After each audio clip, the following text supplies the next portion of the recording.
Le Seigneur soit avec vous.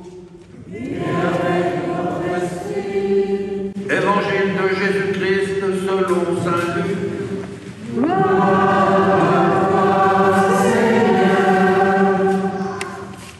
En ce temps-là, les publicains et les pécheurs venaient tous à Jésus pour l'écouter. Les pharisiens et les scribes récriminaient contre lui. Cet homme fait bon accueil aux pécheurs et il mange avec eux. Alors, Jésus leur dit cette parabole. Un homme avait 2 fils. Le plus jeune dit à son père, « Père, donne-moi la part de fortune qui me revient. » Et le père leur partagea ses biens.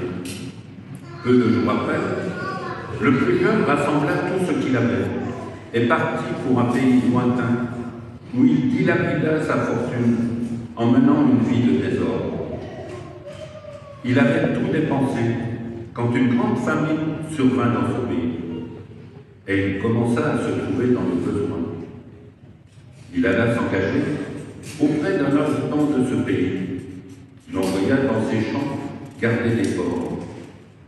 Il aurait bien voulu se remplir le ventre avec les gousses que mangeaient les porcs, mais personne ne lui donnait rien. Alors, il rentra en lui-même et se dit, « Combien d'ouvriers de mon père ont du pain en abondance, et moi, ici, je meurs de faim. Je me lèverai, j'irai vers mon père et je lui dirai, « Père, j'ai péché contre le ciel et envers toi. Je ne suis plus digne d'être appelé ton fils.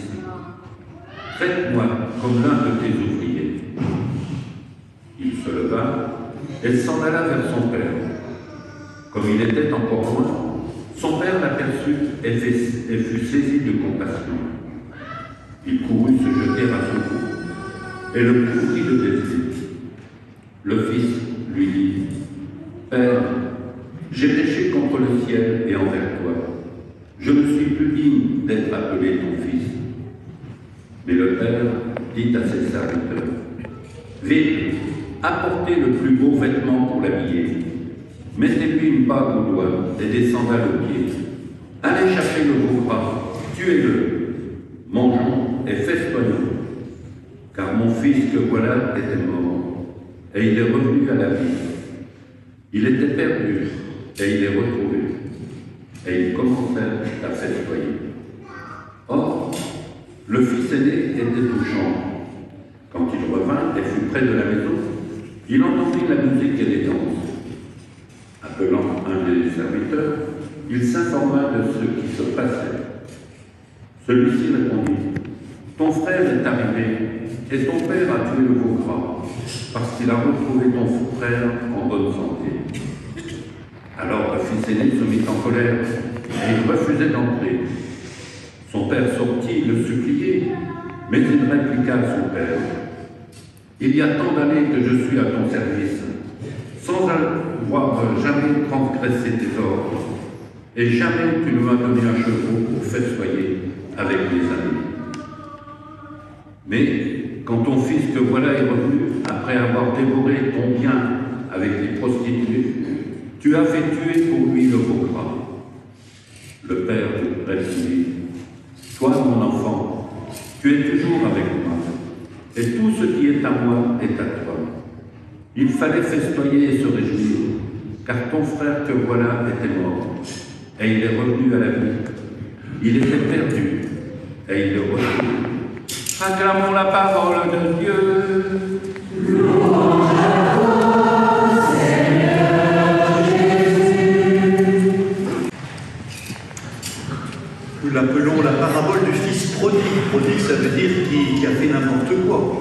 Mais en fait, nous ferons mieux d'appeler cette parabole, frères et sœurs, la parabole du père prodigue. C'est le père qui est prodigue. Et ce père avait un fils, 2 fils, mais moi j'en ai trouvé un troisième fils de ce père prodigue. Alors, il y a le fils aîné, qui est très sérieux, et puis il y a le petit frère, qui est très remuant, mais il y a encore un 3e fils. Alors la parabole, elle commence avec la première lecture, frères et sœurs. On nous dit que le peuple juif, le peuple hébreu, qui a été prisonnier en Égypte, qui a traversé la mer Rouge, qui s'est trouvé au désert, était nourri par la manne qui tombait du ciel, et maintenant ils arrivent dans la terre promise. Et qu'est-ce qu'ils font en terre promise? Ils commencent à travailler, ils s'installent et ils ont les premières récoltes. Et ben voilà, ils deviennent agriculteurs, comme beaucoup, dans notre beau pays. Mais justement, les problèmes commencent maintenant. Parce que travailler, l'agriculture, tout ça, ça demande beaucoup de patience, beaucoup de régularité. Et le petit frère, eh ben, il s'ennuie. Et il commence à trouver le temps long.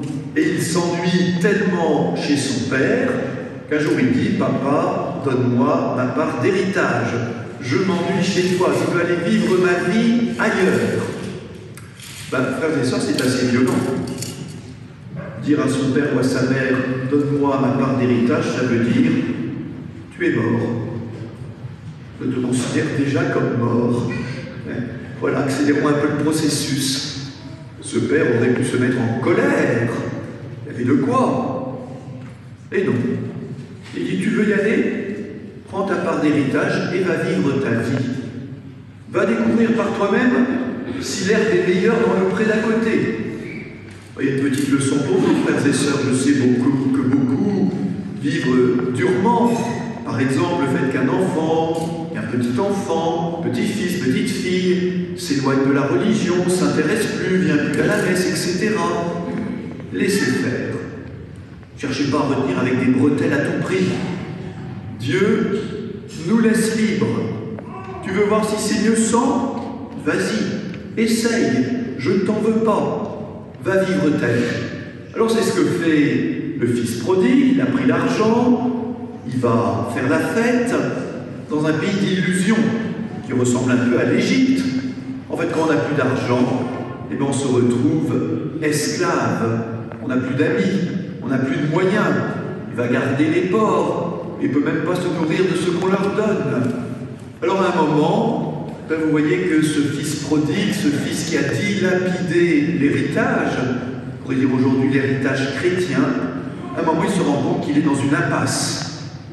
Et aujourd'hui, frères et sœurs, je suis frappé de cela, beaucoup de jeunes en particulier, se rendent compte qu'on est un peu dans une impasse, qu'on pense juste être heureux par la consommation, par le plaisir, par la vie facile. À un moment, les illusions s'arrêtent, on se dit, mais au fait, moi j'ai un héritage, moi j'ai une tradition, moi j'ai des racines chrétiennes. Et tout d'un coup, on commence à rentrer en soi et à se dire d'une manière ou d'une autre, je vais revenir vers la maison de mon père. Bon, vous remarquez quand même que le fils, il ne revient pas avec des très grands sentiments. Hein. Il se dit, bon, au moins, chez papa, on mangeait à sa faim. Alors j'irai, je ferai un petit discours en disant, Père, prends-moi comme l'un de tes ouvriers. Bon, vous voyez, ce n'est pas des très grands sentiments, mais qu'importe. L'important, c'est de revenir et de se mettre en marche pour retrouver ce père. Alors moi, si j'avais été le papa en question, on n'a plus le droit, pardon. Enfin, croyez-moi, je lui aurais fait un accueil serré. Je te l'aurais engueulé, moi. Je te lui aurais fait la morale. Le père court vers ce fils et l'embrasse. Et au lieu de lui faire la leçon, il dit on va faire la fête. Tellement il a cette joie dans son cœur qui déborde de tout de retrouver ce fils qui était perdu. Voilà, frères et sœurs, comment Dieu nous accueille quand on revient vers lui. Alors on fait la fête. Alors on aurait envie que l'évangile s'arrête là. Mais il y a un deuxième fils, et puis un troisième. Le deuxième fils, c'est le grand frère. C'est le fils aîné. Ah, dans les familles, on a connu ça. Quand on était la grande sœur ou le grand frère, donne l'exemple. Sois sérieux. Alors parfois ça pesait un peu comme une chape. Et en fait, tout d'un coup, ce fils aîné se met en colère. Parce qu'on fait la fête pour son frère. Il dit, c'est pas mon frère, je le reconnais pas. Et tout d'un coup, il déverse sur le père un torrent de reproches. Ça veut dire en fait, tu ne m'aimes pas. J'ai jamais pu faire la fête chez toi. En fait, ce fils aîné, cet homme sérieux, ce bon chrétien, ce catholique de toujours, eh bien, il n'est pas heureux. Il n'est pas heureux dans la maison du Père. Et le retour du Fils lui fait découvrir qu'en fait, il ne s'est jamais senti heureux. En fait, la religion, il l'a toujours mal vécue, comme une sorte de chose obligatoire. Et au fond, il découvre que l'image qu'il a de son Père, c'est l'image d'un maître dur, d'un despote. Et tout s'écroule. Et il refuse d'entrer. Alors que fait le Père? Eh bien, il insiste. Allez, viens te réjouir. Ton frère, c'est ton frère, qui était mort et revenu à la vie. Mais pour l'instant, c'est bloqué. C'est bloqué. Alors voilà, nous avons ce fils qui est revenu. Nous avons l'autre qui tout d'un coup découvre qu'il est malheureux, tout sérieux qu'il est, dans la maison du Père, et qui pour l'instant a besoin de réfléchir à sa vie. Alors, 2 fils, 2 frères, mais j'ai dit qu'il y en avait un 3e. Vous avez trouvé qui c'est le 3e fils? Vous dormez? Non, vous dormez pas. Eh bien, il n'est pas bien loin, ce fils. C'est même lui qui nous raconte cette histoire. C'est Jésus. C'est Jésus, le 3e fils. Et lui, Jésus, c'est formidable. Parce qu'il a toujours été fidèle à Dieu son Père. Il en a été toujours heureux. Sa joie, c'est de faire la volonté de son Père.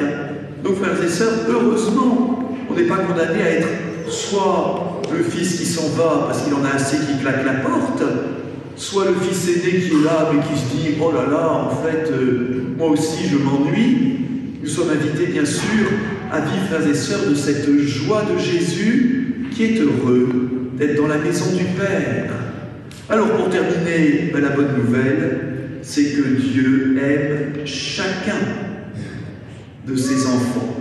Que nous soyons à un moment de notre vie, ce fils ou cette fille prodigue qui a claqué la porte, qui est parti, eh bien, Dieu nous attend avec patience et accueille avec joie, plus encore en ce temps de préparation aux fêtes de Pâques, celui qui revient vers lui et l'embrasse et fait la fête et se réjouit. C'est ça le sacrement du pardon, frères et sœurs.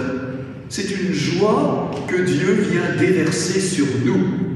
Et puis, il y a ce grand-fils, vous l'avez compris, qui est très sérieux, mais qui n'a pas encore trouvé le chemin de la joie. Et j'espère que chacun d'entre nous, ici présent à cette messe, et pas dans cette situation, mais même si c'est le cas, Dieu m'aime quand même, et va m'aider à retrouver le chemin de la joie. Et puis j'espère enfin que nous sommes surtout proches de Jésus, ce Fils unique, ce grand frère, qui fait toujours la volonté de Dieu, et qui surtout en est toujours heureux, que cette joie soit sur nous tous. Amen.